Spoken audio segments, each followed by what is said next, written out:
Okay, so skill number 3, we already kind of discussed this, but let's go over it again. Skill number 3 is spend less than you earn. This concept is very simple, and I'm sure everyone has heard about it, but not everyone practices it. Now, do you agree? Not agree? Spending less than you earn. This also brings up the point of credit cards. It's very, very easy to use credit cards, put everything on a card, not realizing that you're actually spending more money than you're earning. So going back to the subject of budgeting and understanding to spend less than you earn is extremely important. I'll give you examples. I have clients in my practice that make, I mean, again, by US standards, more than $1 million a year, but then when they're ready to retire, they have nothing to show for. They have no retirement assets.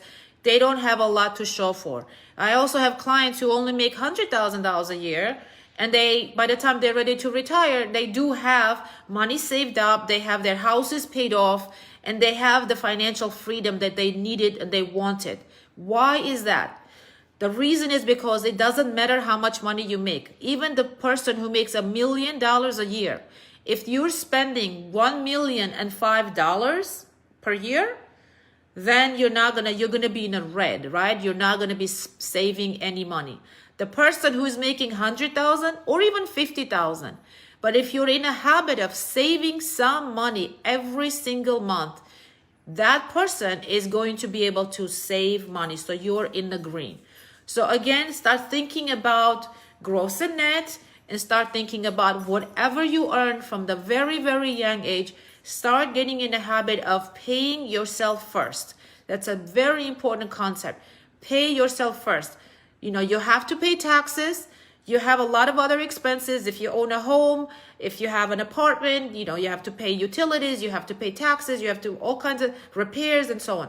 But you make sure that whatever you do, whatever you earn, take at least a 10% and put it aside as a savings for yourself. So spending less than you earn is a very, very important concept. Are there any opinions? Does anybody want to tell me about their experience about spending less than you earn? Any questions, any comments? You're welcome to join in. You're welcome to jump in and just give us your opinion. Anyone? We have 16 participants. Go ahead, someone. We have Ani Sahajan and Sadaf Karam waiting. Let's start with Ani. Anijan, go ahead. Hello, first of all, I'm Ani. I agree with this skill because I think that you can't know what will happen during future months. I mean, there may be situations when you need more money than your salaries. And in these situations, you will be in very comfort ways. So I think that you need to save some money for these kind of situations, and this skill is helping me in this way. Do you know what that situation is called, Ani? Thank you for sharing. Do you know what the name of that situation is? Because there is a name for that situation. Can anybody tell me what's the name, Ani? Can you? Oh, I don't. Okay, the name of that situation is called emergency. So in financial planning, as a financial planner, one of the first things we teach our clients and we work with them is to make sure they have an emergency fund. What is an emergency fund? Anyone? Emergency fund is a separate account or a bank account where your money is safely saved somewhere. I mean, it could be under your pillow if you want to, but I don't recommend that. I recommend you leave your money in the bank.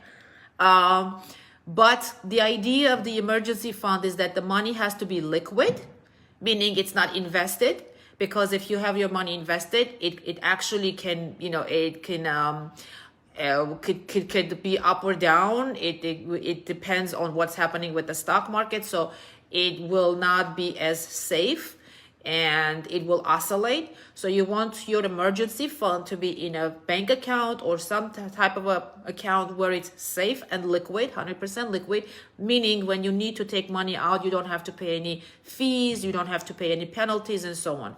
Secondly, Emergency fund has to be at the very least 3 months of your expenses. We call it 3 to 6 months of your expenses have to be in an emergency fund. Why 3 to 6 months of emergency expenses? That means, if we remember, we talked about budgeting, and we said when we budget, we want to know what our monthly expenses are. So if my monthly expenses are, just making an example, $1,000 a month, I know that I need to have at least $3,000 to $6,000 in a separate account for the purposes of emergency, because anything can happen. You can get hurt, you can get in an accident, you can get sick, you could lose your job. There are many, many things that can happen. You could, lose your car, or, your car breaks down, your roof is leaking. So in those unforeseen experiences, those expenses come up, you don't want to go into credit cards. You want to have money budgeted for that, for your emergency expenses. And that is what it's called, Anijan. That's a very, very good, important concept. And I'm really, thank you for sharing that with me. So that's what the name of that is. Please continue. We also have Seda here. Yes, Seda, please go ahead.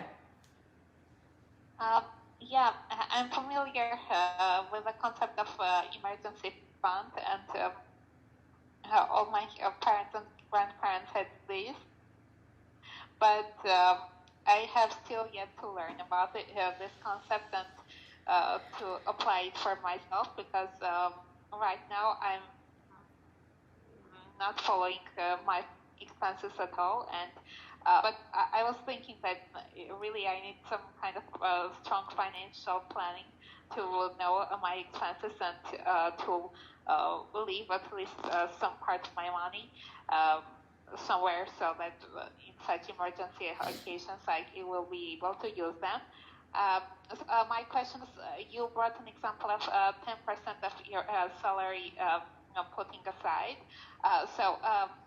Is it possible to put aside some different portions of your salary? Like, for example, for 1 month I keep 10%, the other month 3%.